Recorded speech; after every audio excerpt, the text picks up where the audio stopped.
नमस्कार दोस्तों, मेरे YouTube चैनल पे आपका स्वागत है। मैं हूँ माया शुक्ला। मैं भोले बाबा का भजन गाने जा रही हूँ जिसका नाम है गजब कई दिहनी ये भोले, बसहा का कई के सवरिया गजब कई दिहनी ये भोले। गजब कई दिहनी ये भोले, गजब कई दिहनी ये भोले, बसहा का कई के सवरिया गजब कई दिहनी ये भोले।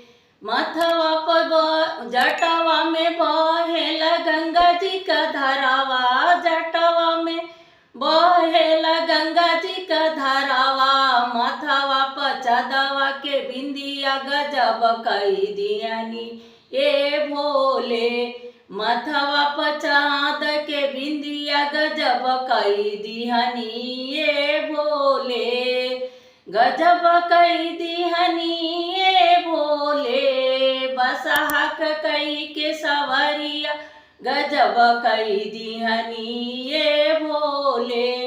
हाथवा में शोभेला डमरू त्रिशूलवा, हाथवा में शोभेला डमरू त्रिशूलवा, गलवा में मारे फुफुकार गजब कई दिहनी ये भोले, गलवा में मारे फुफुकार गजब कई दिहनी ये भोले, बसहा कई के सवरिया गजब कई दिहनी ये भोले।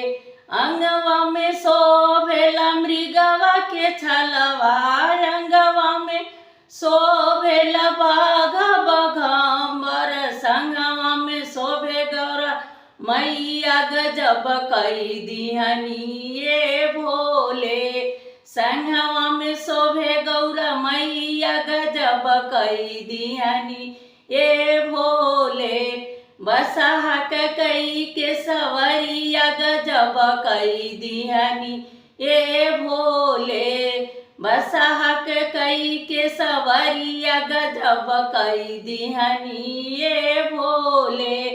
पौआ में शोभेला घुघरू पखड़ौआ, पौआ में शोभेला घुघरू खड़ौआ, संगवा में बसहा के बैल गजब कई दिहनी ये भोले, संगवा में बसहा का बैल गजब कई दिहनी ये भोले, बसहा कई के सवरिया गजब कई दिहनी ये भोले, बसहा कई के सवरिया गजब कई दिहनी ये भोले। अगर मेरी वीडियो अच्छी लगी हो तो लाइक कीजिए, शेयर कीजिए, कमेंट कीजिए, सब्सक्राइब कीजिए। धन्यवाद।